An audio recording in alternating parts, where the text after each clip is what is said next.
I won't speak for a long time because the time is gone past. So we'll just see 15 minutes. After the break, I'll just explain whatever is left over. ಈಗಾಗಲೇ ಬಹುತೇಕವಾದಂತಹ ಸಮಯ ದಾಟಿ ಹೋಗಿದೆ. ಆದ್ದರಿಂದ ಸ್ವಲ್ಪ ಸಮಯ ಮಾತ್ರ ನಾನು ತೆಗೆದುಕೊಳ್ಳುವಂತನಾಗಿದ್ದೇನೆ. Tea ಆದ ನಂತರ ನನ್ನ ಒಂದು ಪ್ರಸ್ತಾಪವನ್ನು ನಾನು ಮುಂದುವರಿಸುವಂತನಾಗಿದ್ದೇನೆ.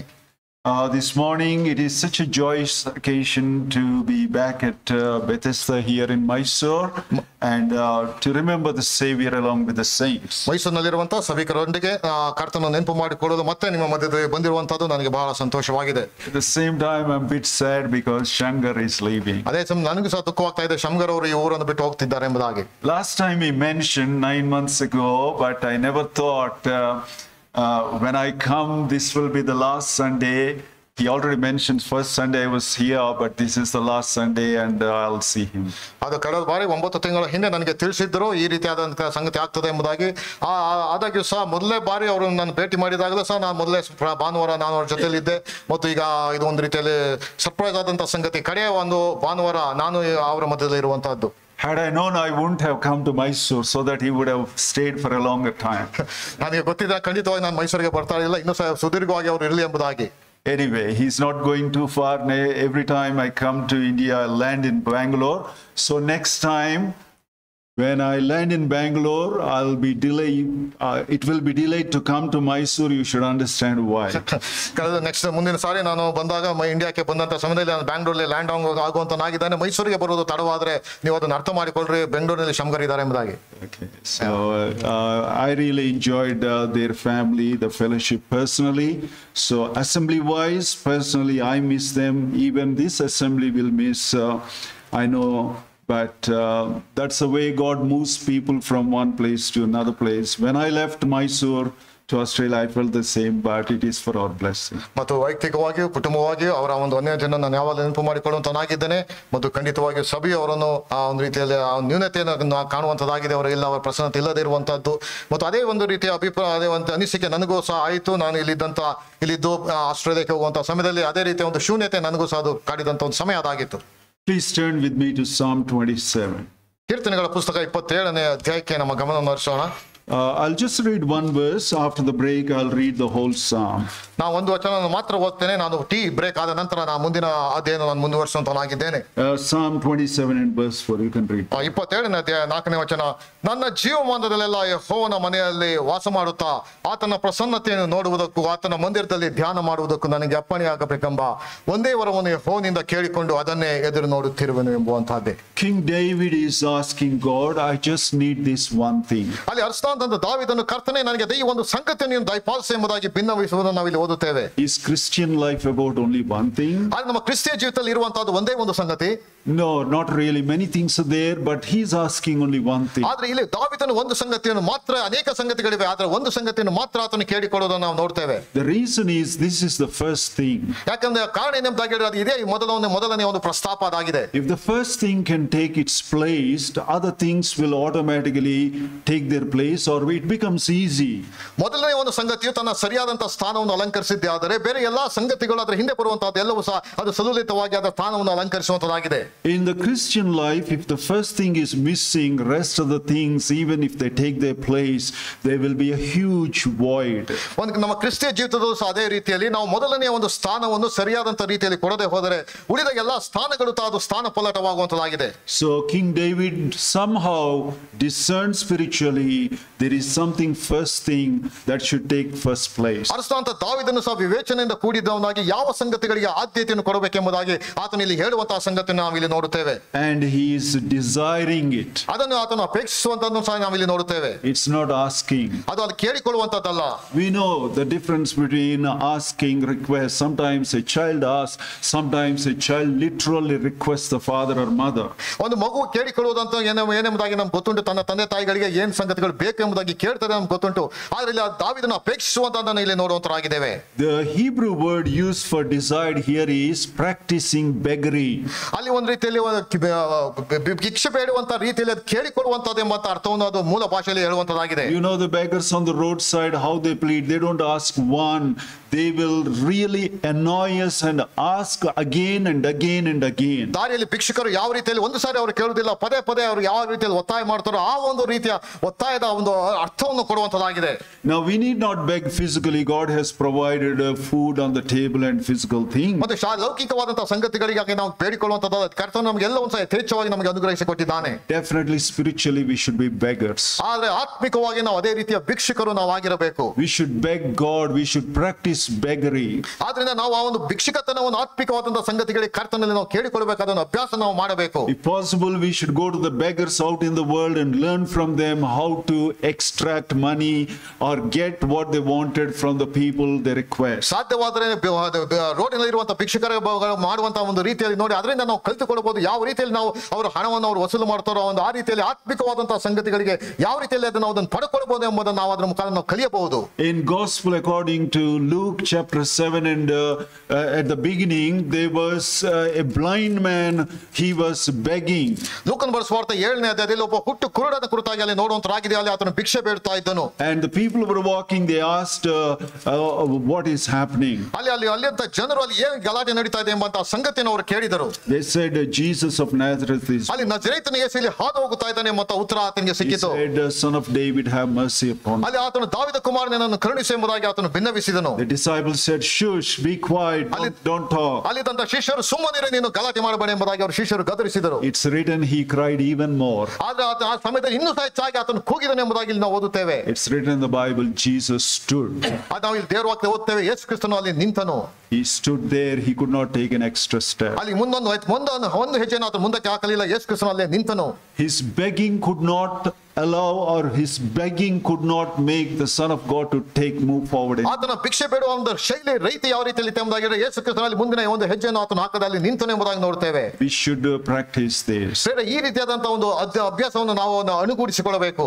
So here King David is saying, I want to practice beggary before God. ದೇವರ ಮುಂದೆ ನಾನು ಭಿಕ್ಷೆತನವನ್ನು ನಾನು ಅಭ್ಯಾಸ ಮಾಡಿಕೊಳ್ಳಬೇಕೆಂಬುದಾಗಿ ದಾವೀದನಲ್ಲಿ ಹೇಳುವುದನ್ನು ನಾವು ನೋಡ್ತೇವೆ. Even you know from the story of Jacob. ಯಾಕೋಬನ ಒಂದು ಕಥೆಯ ಮುಖಾಂತರ ನಿದರ್ಶನದ ಮುಖಾಂತರ ನಮಗೂ ಸಹ ಅದು ಗೊತ್ತುಂಟು. He wrestled with the man the whole night. ಇಡೀ ರಾತ್ರಿ ಆತನು ದೇವರ ಮನುಷ್ಯನೊಟ್ಟಿಗೆ ಆತನು ಹೋರಾಡಿದನು. And he said, unless you bless me, I will not let you. ನೀನು ನನ್ನನ್ನು ಆಶೀರ್ವದಿಸದ ತನಕ ನಾನು ನಿನ್ನನ್ನು ಬಿಡುವುದಿಲ್ಲ ಎಂಬುದಾಗಿ ಯಾಕೋಬನು ಹೇಳಿದನು. Okay, agreed that I will bless you because you really wrestled. You're showing great interest to have blessings from me. ಖಂಡಿತವಾಗಿ ನಾನು ನಿನ್ನನ್ನು ಆಶೀರ್ವದಿಸುತ್ತೇನೆ, ನೀನು ಅವನ ಆಶೀರ್ವಾದ ಹೊಂದುವುದಕ್ಕೆ ನೀನು ಎಲ್ಲಾ ರೀತಿಯ ಹೋರಾಟವನ್ನು ನೀನು ಮಾಡಿದೆ ಎಂಬುದಾಗಿ ಆತನು ಉತ್ತರವನ್ನು ಕೊಟ್ಟನು. Here is the condition, I'm going to hit you on your thigh. ಆದರೆ ಒಂದು ಷರತ್ತುಂಟು, ನಾನು ನಿನ್ನ ಒಂದು ತೊಡೆಯ ಮೇಲೆ ನಾನು ಹೊಡೆಯುತ್ತೇನೆ.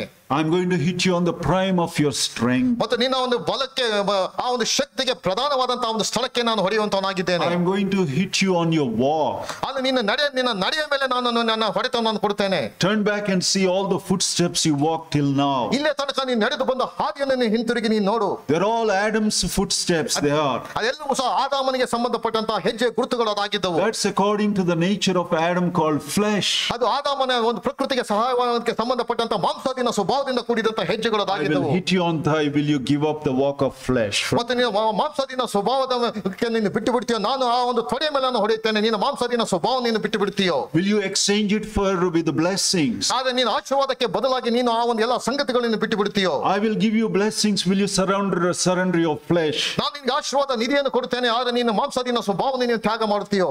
Jacob said yes. ಯಾಕೋಬನು ಹೌದು ಅದಕ್ಕೆ ಉತ್ತರವನ್ನು ಕೊಟ್ಟನು. So God blessed him there. ಅಲ್ಲಿ ದೇವರು ಯಾಕೋಬನನ್ನು ಆಶೀರ್ವದಿಸಿದನು. His walk changed. ಆತನ ಒಂದು ನಡೆಯಲ್ಲಿ ಬದಲಾವಣೆ ಆಯಿತು.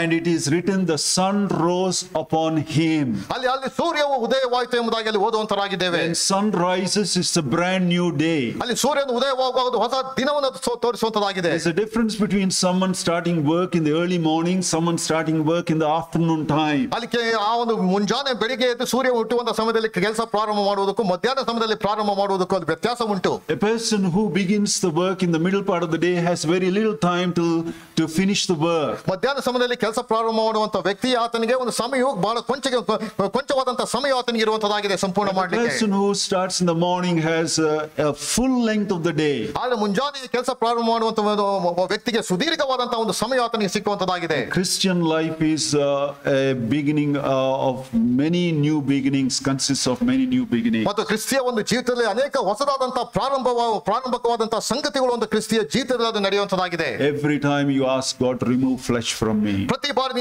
ನೀನು ದೇವರ ಬಳಿಯಲ್ಲಿ ನಾನು ಮಾಂಸಾಧೀನ ಸ್ವಭಾವವನ್ನು ತೆಗೆದುಹಾಕು ಎಂಬುದಾಗಿ ಕೇಳಿಕೊಳ್ಳುವಾಗ God will give you a brand new day. ಆ ಆತ ನಿನಗೆ ಹೊಸ ದಿನವನ್ನು ನಿನ್ನ ಜೀವಿತದಲ್ಲಿ ಕೊಡುವಂತನಾಗಿದ್ದಾನೆ. Flesh is removed, vacuum is created. ಯಾವಾಗ ಮಾಂಸಾಧೀನ ಸ್ವಭಾವದಲ್ಲಿ ತೆಗೆದುಬಿಡುತ್ತದೋ ಅಲ್ಲಿ ಒಂದು ನ್ಯೂನತೆ ಅಲ್ಲಿ ಸೃಷ್ಟಿಯಾಗುವಂತದ್ದಾಗಿದೆ. God will fill that vacuum with the nature of Christ. ಅಲ್ಲಿ ಕ್ರಿಸ್ತನ ಒಂದು ಪ್ರಕೃತಿಯನ್ನು ನ್ಯೂನತೆಯನ್ನು ಇರುವಂತಹ ಸ್ಥಳದಲ್ಲಿ ಆತನು ತುಂಬಿಸುವಂತನಾಗಿದ್ದಾನೆ. This prayer we need to practice beggary every day at home. ಆ ದಾವೀದನ ಆ ಒಂದು ಭಿಕ್ಷೆ ಬೇಡುವಂತಹ ಆ ಒಂದು ಚಿತ್ರವನ್ನು ನಮ್ಮ ಆತ್ಮಿಕವಾದಂತಹ ಜೀವಿತಕ್ಕೆ ಅನುಷ್ಠಾನಕ್ಕೆ ನಾವು ತಂದುಕೊಳ್ಳಬೇಕು. In 1 Timothy chapter 2 there are many words used: supplications, prayers, intercessions. ಅಲ್ಲಿ ಮೊದಲ ತಿಮೋಥಿನ ಪತ್ರಿಕೆಯಲ್ಲಿ ನಾವು ಅನೇಕ ರೀತಿಯಲ್ಲಿ ಆತನಿಗೆ ವಿಜ್ಞಾಪನೆ ಮಾಡುವಂತಹದ್ದು, ಕೇಳಿಕೊಳ್ಳುವಂತಹದ್ದು, ಭಿನ್ನವಿಸುವಂತಹದ್ದು ಎಲ್ಲ ಪದ ಪ್ರಯೋಗಗಳನ್ನು ಓದುವಂತರಾಗಿದ್ದೇವೆ. So there are all varieties of prayers. Not everything is just simply asking. Many things are begging and pleading with God. ಅಲ್ಲಿ ಅನೇಕ ರೀತಿಯ ಪ್ರಾರ್ಥನೆಯ ಚಿತ್ರಣಗಳನ್ನು ನೋಡುವಂತರಾಗಿದ್ದೇವೆ. ಅನೇಕ ಒಂದು ಪ್ರಾರ್ಥನೆಗಳು ಆತನಲ್ಲಿ ಬೇಡಿಕೊಳ್ಳುವುದು, ಆತನಲ್ಲಿ ಕೇಳಿಕೊಳ್ಳುವುದು, ಆ ಎಲ್ಲ ಚಿತ್ರಣಗಳನ್ನು ನಾವು ಅಲ್ಲಿ ಓದುತ್ತೇವೆ.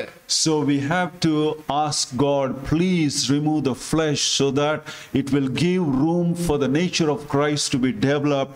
Help me not to waste my life. ಆದ್ರೆ ನಾವು ಕರ್ತನಲ್ಲಿ ನಾವು ಭಿನ್ನವಿಸುವಂತಹದ್ದು, ಕರ್ತನಲ್ಲಿ ಇರುವಂತಹ ಮಾಂಸಾಧೀನ ಸ್ವಭಾವವನ್ನು ತೆಗೆದುಹಾಕೋದ ಮುಖಾಂತರವಾಗಿ ಕ್ರಿಸ್ತನ ಒಂದು ಸಾರೂಪ್ಯಲ್ಲಿ ಬರುವಂತದ್ದಾಗಿದೆ. ಅದು ನನ್ನ ಆತ್ಮಿಕ ಜೀವಿತಕ್ಕೆ ಅದು ಲಾಭ ತರುವಂತದ್ದಾಗಿದೆ ಎಂಬುದಾಗಿ. Then that I will seek after in Psalm 27 and verse 4. ಒಂದು 27ನೇ 4ನೇ ವಚನದಲ್ಲಿ ನಾವು ಹೀಗೆ ಓದುವಂತರಾಗಿದ್ದೇವೆ. I've desired of the Lord that I will seek after.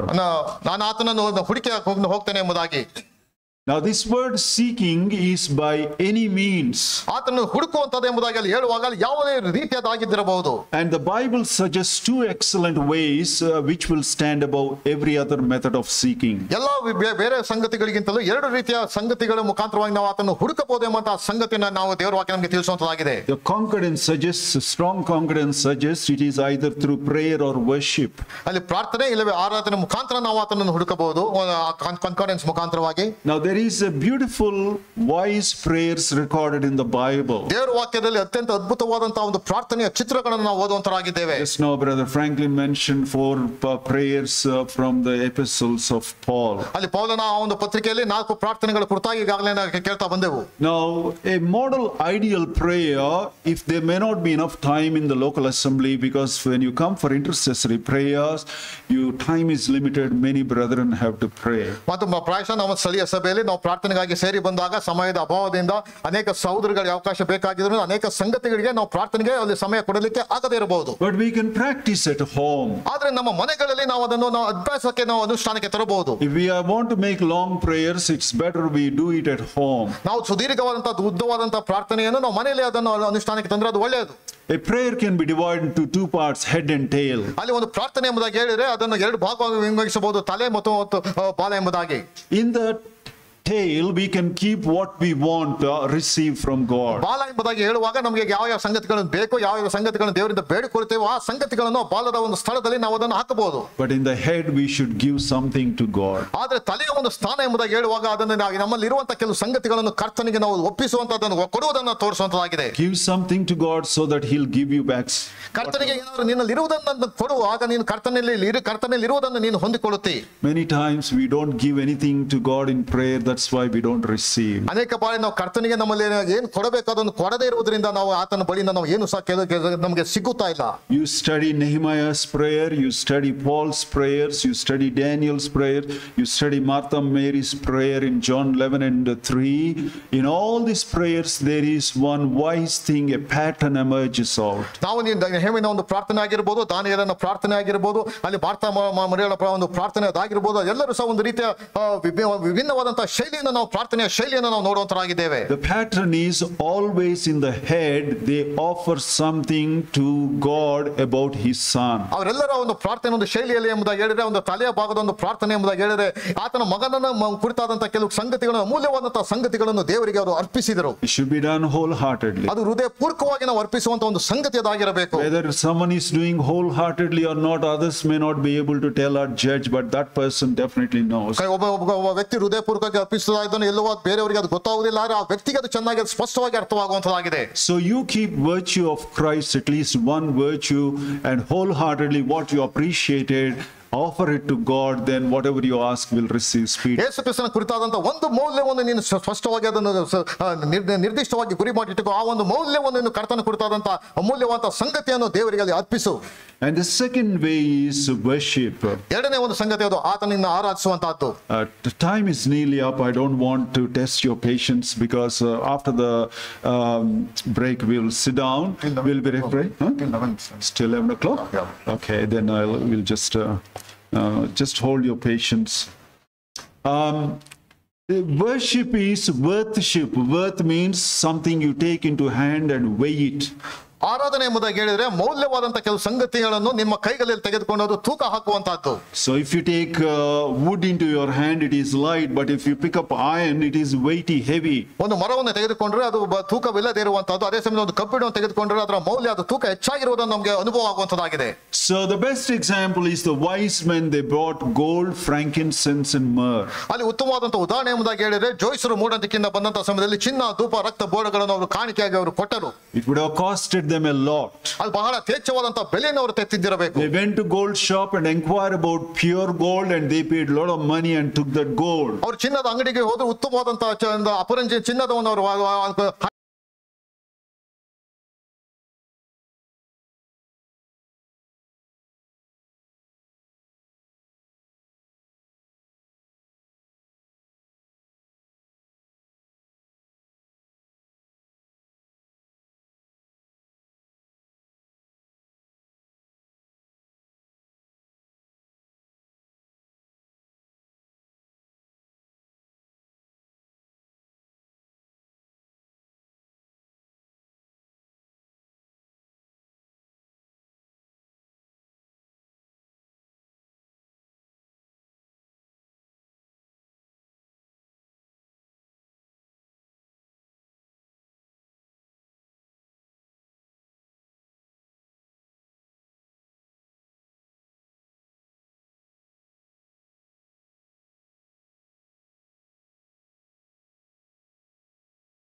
The Bible, we should search and see where is gold in the portion. ಆದ್ರೆ ದೇವರ ವಾಕ್ಯನ ಓದುವಂತ ಸಮಯದಲ್ಲಿ ಯಾವ ಒಂದು ದೈವಿಕವಾದಂತಹ ಆ ಚಿನ್ನಕ್ಕೆ ಅನುಗುಣವಾದಂತಹ ಮೌಲ್ಯ ಎಲ್ಲಿ ಅಡಕವಾಗಿದೆ ಎಂಬುದನ್ನು ನಾವು ಹುಡುಕಬೇಕು. If a mother has a little girl as a child, ಒಂದು ತಾಯಿಗೆ ಒಂದು ಸಣ್ಣವಾದಂತಹ ಮಗು ಇದೆ ಎಂಬುದಾಗಿ ಭಾವಿಸಿಕೊಳ್ಳ್ರಿ. she goes to a cloth store where there are a lot of clothes. ಅಲ್ಲಿ ಒಂದು ಆಕೆ ಒಂದು ಬಟ್ಟೆ ಅಂಗಡಿಗೆ ಹೋಗಿ ಅಲ್ಲಿ ಅನೇಕ ಬಟ್ಟೆಗಳಿರುವಂತಹ ಒಂದು ಸ್ಥಳಕ್ಕೆ ಆಕೆ ಹೋಗುವ ಸಣ್ಣ ಹುಡುಗಿ ಆಕೆ ಹೋಗುವಂತವಳಾಗಿದ್ದಾಳೆ. She can think of herself and see, I want to buy some sarees, but she won't think about herself. ಅಲ್ಲಿ ಆಕೆ ಹೋಗಿ ಅಲ್ಲಿ ನಾನು ಸೀರೆಯನ್ನು ತೆಗೆದುಕೊಳ್ಳಬೇಕೆಂಬುದಾಗಿ ಆಕೆ ಆಲೋಚನೆ ಮಾಡಬಹುದು, ಆದ್ರೆ ಆಕೆ ಮಾಡುವುದಿಲ್ಲ ಅಲ್ಲಿ. And then she will see all the little frocks displayed everywhere. ಅಲ್ಲಿ ಹಾಕಿರುವಂತಹ ಎಲ್ಲ ಸಣ್ಣದಾದಂತಹ ಉಡುಪುಗಳನ್ನು ಆಕೆ ನೋಡುವಂತಳಾಗಿದ್ದಾಳೆ. And then she examines everything and thinks about only one thing. ಆದ್ರೆ ಎಲ್ಲವನ್ನು ಸಹ ಆಕೆ ಗಮನಿಸಿ ಆಕೆ ಒಂದೇ ಒಂದು ಸಂಗತಿಯನ್ನು ಆಕೆ ಗಮನಿಸುವಂತಳಾಗಿದ್ದಾಳೆ. This frock will be beautiful upon my daughter. ಆದ್ರೆ ಈ ಒಂದು ಫ್ರಾಕ್ ಅನ್ನು ತೆಗೆದುಕೊಂಡು ನನ್ನ ಮಗಳಿಗೆ ಅದು ಉತ್ತಮವಾಗಿ ಕಾಣುವಂತದಾಗಿದೆ. She won't think this saree will be nice on me. ಈ ಒಂದು ಸೀರೆ ನನಗೆ ಉತ್ತಮವಾಗಿ ಕಾಣ್ತದೆ ಎಂಬುದಾಗಿ ಆಕೆ ಆಲೋಚಿಸುವುದಿಲ್ಲ. No. This frock is going to be very beautiful on my daughter. ಆದ್ರೆ ಈ ಒಂದು ಫ್ರಾಕ್ ಅದು ನನ್ನ ಮಗಳಿಗೆ ಅದು ಉತ್ತಮವಾಗಿ ಕಾಣ್ತದೆ ಎಂಬುದಾಗಿ ಆಕೆ ಅಂದುಕೊಳ್ಳುವಂತಳಾಗಿದ್ದಾಳೆ. Ask how much is that? ಆಕೆ ಹೋಗಿ ಅಂಗಡಿಯವನಿಗೆ ಇದರ ಬೆಲೆ ಎಷ್ಟು? Madam, it is 1,000. ಅದು 1,000 ರೂಪಾಯಿ ಅದು ಆಗ್ತದೆ. I have only 500. ನನ್ನ ಬಳಿ ಬರೀ 500 ರೂಪಾಯಿ ಮಾತ್ರ ಇದೆ. I'll go home and bring money again. ನಾನು ಮನೆಗೆ ಹೋಗಿ ಮತ್ತೆ ನಾನು ಉಳಿದ ಹಣವನ್ನು ತೆಗೆದುಕೊಂಡು Keep this ಬರ್ತೇನೆ. 500, don't give this frock to anyone. ಮತ್ತೆ ಈ 500 ರೂಪಾಯಿನ ಅಡ್ವಾನ್ಸ್ ಆಗಿ ಇಟ್ಟುಕೊಂಡು ಒಂದು ಉಡುಪನ್ನು ಯಾರಿಗೂ ಕೊಡಬೇಡ. We should read the Bible like that. ಪ್ರೇರೆ ಆ ರೀತಿಯಾಗಿ ನಾವು ಸತ್ಯವೇದ ನಾವು ಓದಬೇಕು. When we read the Bible, where is gold, so that if I pick this gold and offer, I will please my Father. ದೇವರ ವಾಕ್ಯವನ್ನು ಓದುವಾಗ ಆ ಒಂದು ಚಿನ್ನಕ್ಕೆ ಸದ್ರೂಪವಾದಂತಹ ಸಂಗತಿ ಎಲ್ಲಿ ಅಡಕವಾಗಿದೆ ಎಂಬುದನ್ನು ಹುಡುಕಿ ಅದನ್ನು ತೆಗೆದು ನಾವು ದೇವರಿಗೆ ಅದನ್ನು ಅರ್ಪಿಸಬೇಕು. Where is frankincense, so that it will rightly portray the life of my Savior. ಅಲ್ಲಿ ಧೂಪ ಎನ್ನುವಂತದ್ದು ಎಲ್ಲಿದೆ ಅದು ನಾವು ಕರ್ತನಾದ ಯೇಸು ಕ್ರಿಸ್ತನ ಚಿತ್ರಣವನ್ನು ತೋರಿಸುವಂತದಾಗಿದೆ ಎಂಬುದಾಗಿ ಅದನ್ನು ಹುಡುಕಬೇಕು. Where is myrrh, so that I can wonderfully explain and proclaim the crucifixion of cross upon the cross, Christ upon the cross of Calvary. ಹೇಳಿದ್ರೆ ಅದು ಎಲ್ಲಿ ಇರುತ್ತದೆ ಅದನ್ನು ನಮ್ಮ ಕರ್ತನಾದ ಯೇಸು ಕ್ರಿಸ್ತನ ಕಲ್ವಾರಿ ಶಿಲುಬೆಯ ಆ ಒಂದು ಚಿತ್ರಣವನ್ನು ಆ ಸಂಗತಿಗಳನ್ನು ನಾನು ಅರ್ಪಿಸಬಹುದು ಎಂಬುದಾಗಿ ಅದನ್ನು ಹುಡುಕಬೇಕು. Sometimes you don't get that easily from the Bible. ಕೆಲವು ಬಾರಿ ಸತ್ಯವೇದವನ್ನು ಬಹಳ ಸುಲಭವಾಗಿ ಅದು ಸಿಕ್ಕುವುದಿಲ್ಲ. You have to sacrifice your sleep. ಮತ್ತು ನಿನ್ನ ಸಮಯವನ್ನು ವ್ಯರ್ಥ ಮಾಡಬೇಕಾಗಿದೆ. You have to sacrifice some of your comfort. ನಿನ್ನ ಎಲ್ಲ ಒಂದು ಅನುಕೂಲತೆಗಳನ್ನು ನೀನು ತ್ಯಾಗ ಮಾಡಬೇಕಾಗಿದೆ. You should become restless until you find. ಅದನ್ನು ಹುಡುಕುವ ಆ ಸಂಗತಿಗಳು ಸಿಕ್ಕುವವರೆಗೆ ನೀನು ಅಲ್ಲಿ ತಳಮಳ ನಿನಗೆ ಉಂಟಾಗುವಂತದಾಗಿದೆ. If you lost the interest of searching, you should confess before God. ನಿನಗೆ ಅದರ ಆಸಕ್ತಿ ನಿನಗೆ ಕಡಿಮೆ ಆಗ್ತಾ ಬಂದ್ರೆ ಮತ್ತೆ ನೀನು ದೇವರ ಬಳಿಯಲ್ಲಿ ಅರಿಕೆ ಮಾಡಬೇಕು, ಕರ್ತನೇ ಕರುಣಿಸು ಎಂಬುದಾಗಿ. That is called worship. ಅದು ತಾನೇ ಆರಾಧನೆ ಎಂಬುದಾಗಿ ಹೇಳಿದ್ರೆ ಅರ್ಥ. Worship is 24-hour occupation. ಪ್ರೇರೆ ಆರಾಧನೆ ಎಂಬುದಾಗಿ ಹೇಳಿದ್ರೆ 24 ಗಂಟೆಗಳು ಸಹ ಆತನಲ್ಲೇ ತೊಡಗಿಸಿಕೊಂಡಿರುವಂತದ್ದು. We don't do much worship on Lord's Sunday. ಕರ್ತನ ಒಂದು ದಿನದಲ್ಲಿ ನಾವು ಹೆಚ್ಚಾಗಿ ಆರಾಧನೆಯನ್ನು ಮಾಡುವುದಿಲ್ಲ. Yes, we do collectively. ಅದು ನಾವು ಒಟ್ಟಾಗಿ ನಾವು ಸೇರಿದಾಗ ನಾವು ಅದನ್ನು ಮಾಡ್ತೇವೆ ನಿಜವೇ. But most of the worship should be done during the weekdays. ಆದ್ರೆ ಬಹುತೇಕವಾದಂತಹ ಆರಾಧನೆ ಎನ್ನುವಂತದ್ದು ವಾರದ ದಿನಗಳಲ್ಲಿ ಅದನ್ನು ನಾವು ಮಾಡಬೇಕಾಗಿದೆ. Whatever we appreciated, the best part of it, we bring it on Sunday. ಮತ್ತು ನಾವು ವಾರದ ದಿನಗಳಲ್ಲಿ ಅಮೂಲ್ಯವಾದಂತಹ ಸಂಗತಿಗಳನ್ನು ದೇವರ ವಾಕ್ಯದಿಂದ ಯಾವುದನ್ನು ಸಂಗ್ರಹಿಸಿದ್ದೇವೆ ಅದನ್ನು ತೆಗೆದು ನಾವು ವಾರದ ಮೊದಲನೇ ದಿನದ ಕರ್ತನಿಗೆ ಅರ್ಪಿಸಬೇಕಾಗಿದೆ. So that is the way you have to seek. That's the meaning of that. ಆ ರೀತಿಯಾಗಿ ನಾವು ಅದನ್ನು ಹುಡುಕಬೇಕು. ಆ ಒಂದು ಅರ್ಥವನ್ನು ಈ ಒಂದು ವಾಕ್ಯ ಭಾಗದ ಕೊಡುವಂತದಾಗಿದೆ. And then he says to behold the beauty of the Lord. ಕರ್ತನ ಒಂದು ಸೌಂದರ್ಯವನ್ನು ನೋಡಿ ಎಂಬುದಾಗಿ ಪಡೆಯುವುದನ್ನು ನೋಡುವಂತರಾಗಿದ್ದೇವೆ. The request he is asking, this should be the first thing in my life. ನನ್ನ ಜೀವಿತದಲ್ಲಿ ಇದು ಮೊದಲ ಆದ್ಯತೆಯಲ್ಲಿ ಇರಬೇಕು, ಇದು ಮೊದಲನೇ ಒಂದು ಸ್ಥಾನವನ್ನು ಅಲಂಕರಿಸಬೇಕು. The word beauty, strong concordance says many words: pleasantness, loveliness, and grace. All these things were used.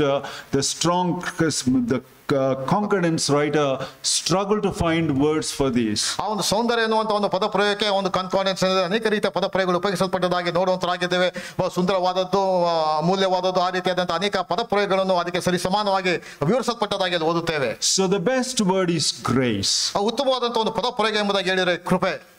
Grace is a very rare word in the Old Testament. ಹಳೆ ಒಡಂಬಡಿಕೆಯಲ್ಲಿ ಕೃಪೆ ಎನ್ನುವಂತದ್ದು ಬಹಳ ರೇರ್ ಆಗಿ ಇರುವಂತಹ ಒಂದು ಸಂಗತಿ. It appears very frequently in New Testament. ಆದರೆ ಹೊಸ ಒಡಂಬಡಿಕೆ ಬಂದಾಗ ಪದೇ ಪದೇ ಕೃಪೆ ಕುರಿತಾಗಿ ನಾವು ಓದುವಂತರಾಗಿದ್ದೇವೆ. That could be one of the reasons why we became over familiar with the word grace, so we take it light. ಅದನ್ನು ಈ ಒಂದು ಕಾರಣದಿಂದ ಪ್ರಾಯಶಃ ನಾವು ಪದೇ ಪದೇ ಕೃಪೆ ಕುರಿತಾಗಿ ಓದುವುದರಿಂದ ಅದು ಬಹಳ ಲಘುವಾಗಿ ನಾವು ಅದನ್ನು ನೋಡುವಂತರಾಗಿದ್ದೇವೆ. The word you find in the Old Testament is mercy. ಅಲ್ಲಿ ಹಳೆ ಒಡಂಬಡಿಕೆಯಲ್ಲಿ ದಯೆ ಕುರಿತಾಗಿ ಅದಕ್ಕೆ ಸರಿಸಮಾನವಾಗಿ ದಯೆ ಎಂಬುದಾಗಿ ನಾವು ಓದುವಂತರಾಗಿದ್ದೇವೆ. mercy is withholding something that is about to fall upon us. ನಮ್ಮ ಮೇಲೆ ಬೀಳಬೇಕಾದಂತಹ ಯಾವುದೋ ಒಂದು ಸಂಗತಿಯನ್ನು ತಡೆ ಹಿಡಿಯುವಂತದ್ದು ಅದು ದಯೆ ಎಂಬಂತ ಅರ್ಥವನ್ನು ಕೊಡುವಂತಾಗಿದೆ. The divine wrath should fall upon us. ದೈವಿಕವಾದಂತಹ ಕೋಪ ಎನ್ನುವಂತದ್ದು ನಮ್ಮ ಮೇಲೆ ಬೀಳಬೇಕಾಗಿತ್ತು. God says, I will hold it, stop it. ದೇವರು ಹೇಳುವಂತದ್ದು ನಾನು ಅದನ್ನು ತಡೆ ಹಿಡಿಯುವಂತನಾಗಿದ್ದೇನೆ, ನಾನು ಅದನ್ನು ಬಿಡುವುದಿಲ್ಲ. But I won't turn a blind eye to that. ಆದ್ರೆ ಅದಕ್ಕೆ ನನ್ನ ಕುರುಡುತನವಾಗಿ ನಾನು ತೋರಿಸುವುದಿಲ್ಲ.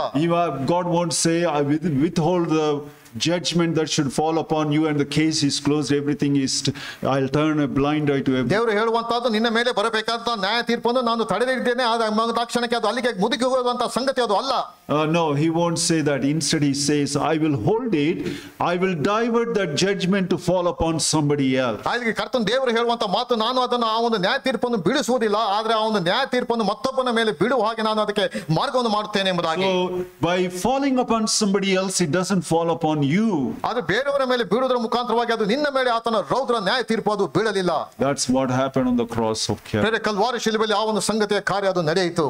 So mercy is withholding a negative thing called judgment that should fall upon. ಆದ್ರೆ ದಯೆ ಎಂಬುದಾಗಿ ಹೇಳಿದ್ರೆ ಆ ಒಂದು ದೇವರ ನ್ಯಾಯ ತೀರ್ಪು ಎನ್ನುವಂತ ನಕಾರಾತ್ಮಕವಾದಂತಹ ಒಂದು ಸಂಗತಿ ನಿನ್ನ ಮೇಲೆ ಬೀಳದ ಹಾಗೆ ತಡೆ ಹಿಡಿದಂತ ಒಂದು ಸಂಗತಿ ಅದಾಗಿದೆ. The best thing God can do in the Old Testament is then tell the person, I deferred the judgment that should fall upon you. It fell upon somebody else called my son. You go home. ಹಳೆ ಒಡಂಬಡಿಕೆಯಲ್ಲಿ ಅದರ ಮುಖಾಂತರವಾಗಿ ಅರ್ಥ ಮಾಡಿಕೊಳ್ಳುವಂತದ್ದು ಏನೆಂಬುದಾಗಿ ಹೇಳಿದ್ರೆ, ನಾನು ನಿನ್ನ ಮೇಲೆ ಬರಬೇಕಾದ ನ್ಯಾಯ ತೀರ್ಪನ್ನು ನಾನು ತಡೆ ಹಿಡಿದೆನು, ಅದನ್ನು ನನ್ನ ಮಗನ ಮೇಲೆ ನಾನು ಆ ಒಂದು ನ್ಯಾಯ ತೀರ್ಪನ್ನು ಹಾಕಿದ್ದೇನೆ, ನೀನು ಈಗ ಬಿಡುಗಡೆ ಆಗಿ ಹೋಗಬಹುದು. But New Testament is not like that. ಆದ್ರೆ ಹೊಸ ಒಡಂಬಡಿಕೆಯಲ್ಲಿ ನಾವು ಆ ರೀತಿಯಾಗಿ ನಾವು ಓದುವುದಿಲ್ಲ. Then God says, come here, I'm going to give you lot of treasures, lot of gold and crores of rupees in your account. Go home and live like a king.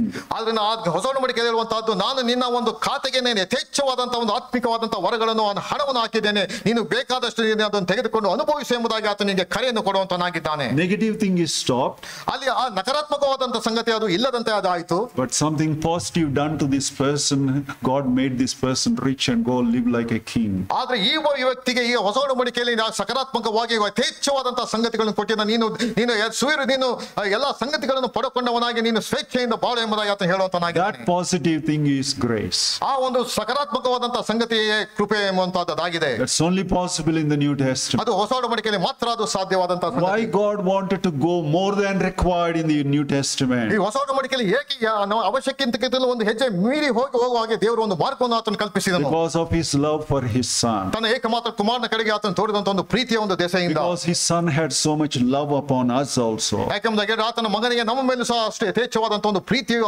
ಆತನ ಬಳಿಯಲ್ಲಿ ಇತ್ತು. Grace is never alone in the New Testament. ಹೊಸ ಒಡಂಬಡಿಕೆಯಲ್ಲಿ ಕೃಪೆ ಎನ್ನುವಂತದ್ದು ಏಕಾಂಗಿಯಾದಂತಹ ಸಂಗತಿ ಅದು ಅಲ್ಲ. Grace always goes with the truth in the New Testament. ಹೊಸ ಒಡಂಬಡಿಕೆಯಲ್ಲಿ ಕೃಪೆ ಎನ್ನುವಂತದ್ದು ಯಾವ ಸತ್ಯದ ಜೊತೆಯಲ್ಲಿ ಅದು ಹೋಗುವಂತದ್ದಾಗಿದೆ. Wherever grace is, truth will come and dwell there. ಎಲ್ಲಿ ಕೃಪೆಯನ್ನು ನೋಡ್ತೇವೆ ಅಲ್ಲಿ ಸತ್ಯವೂ ಸಹ ಅಲ್ಲಿ ಜೊತೆಯಾಗಿ ಅದು ಹೋಗುವಂತದ್ದು ಅಡಕವಾಗಿದಂತಹ ಸಂಗತಿಯನ್ನು ನಾವು ನೋಡ್ತೇವೆ. 1 Timothy chapter 3:15, wherever truth is, godliness comes and dwells there. ಅಲ್ಲಿ 1 ತಿಮೋಥೆ ಪತ್ರಿಕೆ 3ನೇ ಅಧ್ಯಾಯ ನೋಡುವಂತರಾಗಿದ್ದೇವೆ, ಎಲ್ಲಿ ಸತ್ಯತೆ ಇದೆಯೋ ಅಲ್ಲಿ ದೈವ ಭಕ್ತಿ ಇರುವಂತದ್ದನ್ನೆಲ್ಲ ನಾವು ನೋಡುವಂತರಾಗಿದ್ದೇವೆ. Wherever godliness dwells, God dwells there because it's a house of God. ಅಲ್ಲಿ ದೈವ ಭಕ್ತಿ ಇರುವಂತ ಕಡೆಯಲ್ಲಿ ದೇವರು ಅಲ್ಲಿ ವಾಸ ಮಾಡುವಂತ ದೇವರು ಇರುವಂತ ಸ್ಥಳ ಎಂಬುದಾಗಿ ಅಲ್ಲಿ ನೋಡುವಂತರಾಗಿದ್ದೇವೆ. One will keep on add to the other one. ಅಲ್ಲಿ ಒಂದಕ್ಕೆ ಒಂದು ಹೀಗೆ ದೇವರ ಕೃಪೆಯಲ್ಲಿ ಸೇರಿಸಿಕೊಂಡು ಹೋಗುವಂತ ಸಂಗತಿಯನ್ನು ಓದುತ್ತೇವೆ.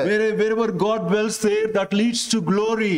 ದೇವರು ಎಲ್ಲಿ ವಾಸ ಮಾಡ್ತಾನೋ ಅದು ಮಹಿಮೆಗೆ ಅದು ಮುಂದಕ್ಕೆ ನಡೆಸುವಂತದಾಗಿದೆ. No wonder King David asked the first thing, that is, just help me to enjoy your grace. ಆತನ ಕರ್ತನಿನ ಕೃಪೆಯನ್ನು ಅನುಭವಿಸುವಾಗ ನನಗೆ ಸಹಾಯ ಮಾಡು ಎಂಬುದಾಗಿ ದಾವೀದನು ಆ ಸಂಗತಿಯನ್ನು ಕೇಳಿದನು. So grace and truth came by Jesus Christ. ಆದ್ದರಿಂದ ಕೃಪೆ ಮತ್ತು ಸತ್ಯ ಎನ್ನುವಂತದ್ದು ಯೇಸು ಕ್ರಿಸ್ತನ ಮುಖಾಂತರವಾಗಿ ಲೋಕಕ್ಕೆ ಅದು ಕೊಡಲ್ಪಟ್ಟಿತು. One of the brother mentioned in the Thanksgiving, I was delighted to hear that. ಮತ್ತು ಸ್ತೋತ್ರ ಕೊಡುವಂತ ಸಮಯದಲ್ಲಿ ಒಬ್ಬರು ಸಹೋದರಿ ಒಂದು ಮಾತನ್ನು ಅವರು ಹೇಳಿದ್ರು, ನನಗೆ ಬಹಳ ಸಂತೋಷವನ್ನು ಅದು ಉಂಟು ಮಾಡಿತು. Finally in the same verse, and to inquire in his temple. ಮತ್ತು ಆತನ ಒಂದು ಮಂದಿರದಲ್ಲಿ ವಾಸ ಮಾಡುತ್ತಾ ಎಂಬುದಾಗಿ ಓದುವಂತರಾಗಿದ್ದೇವೆ. This word inquire is meditation. ಅಲ್ಲಿ ಎನ್ಕ್ವೈರಿ ಎಂಬ ಒಂದು ಪದ ಪ್ರಯೋಗ ಧ್ಯಾನ ಮಾಡುವಂತದ್ದನ್ನು ತಿಳಿಸುವಂತದಾಗಿದೆ. Meditation can be compared with a buffalo and oxen. It will eat the grass during the daytime, nighttime it will bring into mouth and chew it That's called ಈ meditation. ಧ್ಯಾನ ಮಾಡುವುದು ಎಂಬುದಾಗಿ ಹೇಳಿದ್ರೆ ಯಾವ ರೀತಿಯಲ್ಲಿ ಒಂದು ಹಸು ತನ್ನ ಮೇವನ್ನು ತಿಂದ ಮೇಲೆ ಅದು ತನ್ನ ವಿಶ್ರಾಂತಿಯ ಸಮಯದಲ್ಲಿ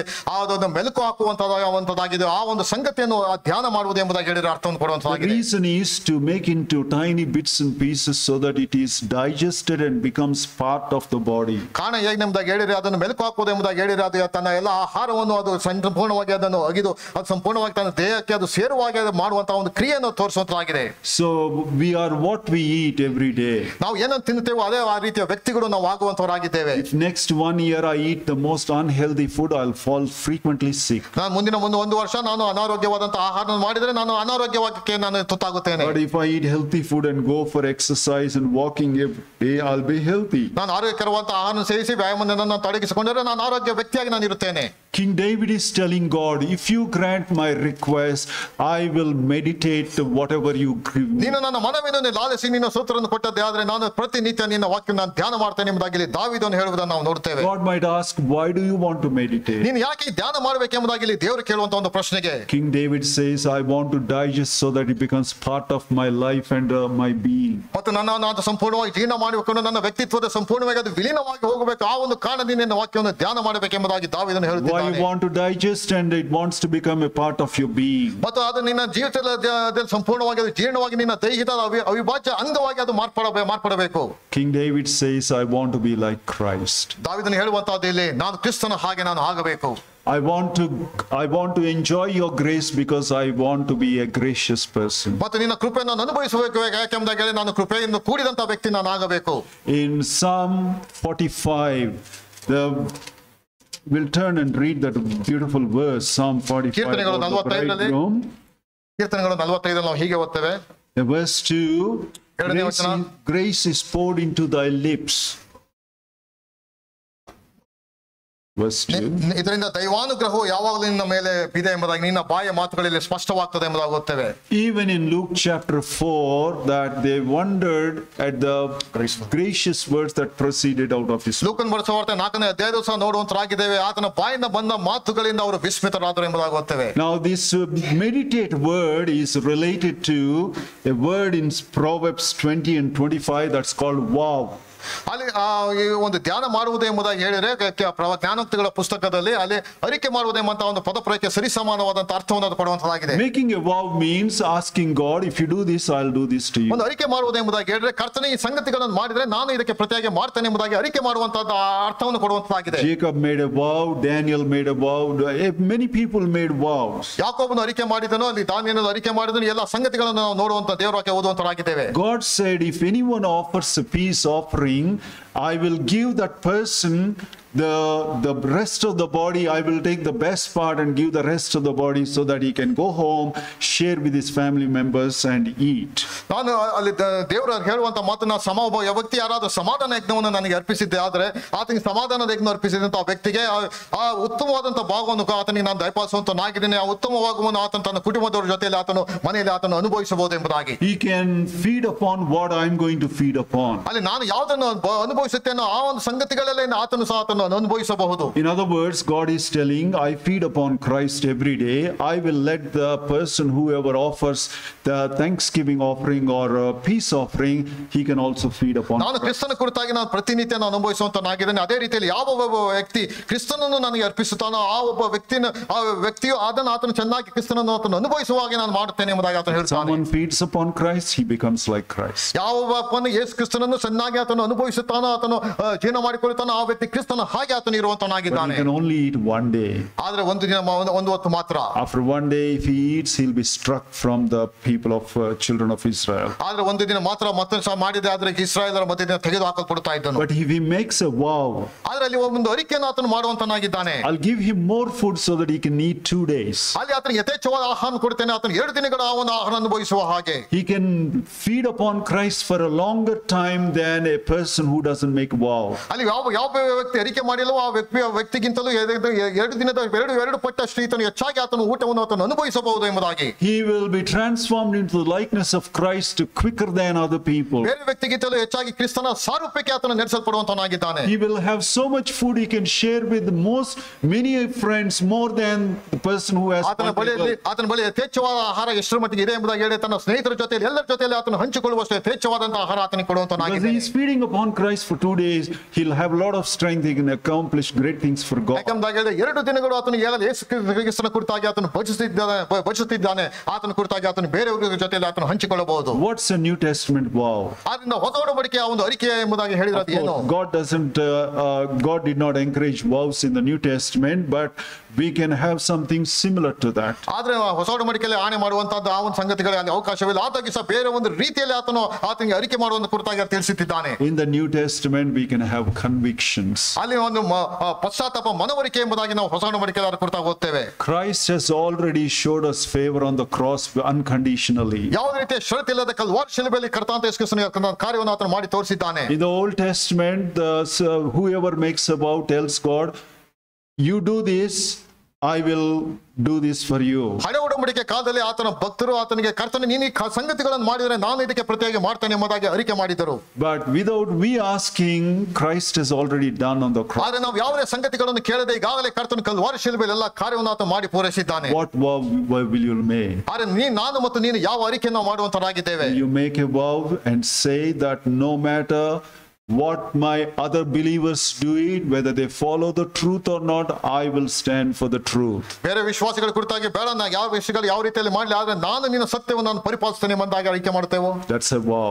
ಅದು ಮಾಡುವಂತ ನಾನು ಅರಿಕೆ ಅದಾಗಿದೆ. Even if we are small in number to uphold the truth, I will be in that small number. That's a vow. ಒಂದು ಸಣ್ಣ ಗುಂಪು ಸತ್ಯವನ್ನು ಎತ್ತಿ ಹಿಡಿಯುವಂತ ಗುಂಪಾದಾಗಿದ್ರೆ ಖಂಡಿತವಾಗಿ ಆ ಗುಂಪಿನ ಜೊತೆಯಲ್ಲಿ ನಾನು ಸೇರುವಂತನಾಗಿದ್ದೇನೆ. Whether I become a popular preacher or not, I don't care, but I will speak the truth. ನಾನು ಪರಿಚಿತವಾದಂತಹ ಒಬ್ಬ ಬೋಧಕನಾಗಿದ್ದೇನೆ ಇಲ್ಲವೋ, ಆದ್ರೆ ಸತ್ಯವನ್ನ ಕುರಿತಾಗಿ ನಾನು ಮಾತನಾಡುವಂತನಾಗಿದ್ದೇನೆ. That's a vow. ಅದು ಮಾಡುವಂತ ಅರಿಕೆ ಅದಾಗಿದೆ. Whether my family members will cooperate with me or not, even though they are believers, but I will like to honor my Savior because I am convicted this is the truth. ನನ್ನ ಕುಟುಂಬ ಸದಸ್ಯರು ನನ್ನ ಜೊತೆ ಇಲ್ಲ ಸೇರ್ತಾರೋ ಇಲ್ವೋ ಅದು ಗೊತ್ತಿಲ್ಲ, ಆದ್ರೆ ನನ್ನ ರಕ್ಷಕನ ಕುರಿತಾದಂತಹ ಈ ಒಂದು ಸತ್ಯನ ಕುರಿತಾಗಿ ನಾನು ಅಂತ ಹೇಳುವಂತನಾಗಿದ್ದೇನೆ. That's a vow. ಅದು ನಾನು ಮಾಡುವಂತ ಒಂದು ಅರಿಕೆ ಅದಾಗಿದೆ. I don't know whether other believers will go to the Lord's Supper and remember Him every Sunday or not. I will never miss one Sunday if it is really possible, unless I'm really sick on the bed. That's a vow. ನಾನು ಬೇರೆ ವಿಶ್ವಾಸಿಗಳು ಸಭೆಗೆ ಆರಾಧನೆಗೆ ಭಾನುವಾರದಂದು ಹೋಗುತ್ತಾರೆ ಇಲ್ವೋ ಅದು ಬೇಡ, ಆದ್ರೆ ನಾನು ಯಾವುದೇ ರೀತಿಯ ಒಂದು ಸಮಸ್ಯೆಗಳೇ ಆಗಿರಲಿ ನಾನು ಭಾನುವಾರದಂದು ಆರಾಧನೆಗೆ ನಾನು ಹೋಗುವಂತನಾಗಿದ್ದೇನೆ. Now sisters offer thanksgiving silently, we understand that. ಸಹೋದರಿಯರು ಮೌನವಾಗಿ ಅವರು ತನ್ನ ಯಜ್ಞವನ್ನು ಅರ್ಪಿಸುವಂತರಾಗಿದೆ. That's also similar to brothers offering audibly. ಅದು ಸಹೋದರಿ ಯಾವ ರೀತಿಯಲ್ಲಿ ಜೋರಾಗಿ ಹೇಳುವಂತರಾಗಿದೆ ಅದಕ್ಕೆ ಸರಿ ಸಮಾನವಾಗಿ ಅವರು ಮೌನವಾಗಿ ಅವರು ಸಹ ಅರ್ಪಿಸುವಂತರಾಗಿದ್ದಾರೆ. Whether other believers will offer to God silently or not silently, I don't care, but I will make sure every Sunday I will not go with empty hands to the hall.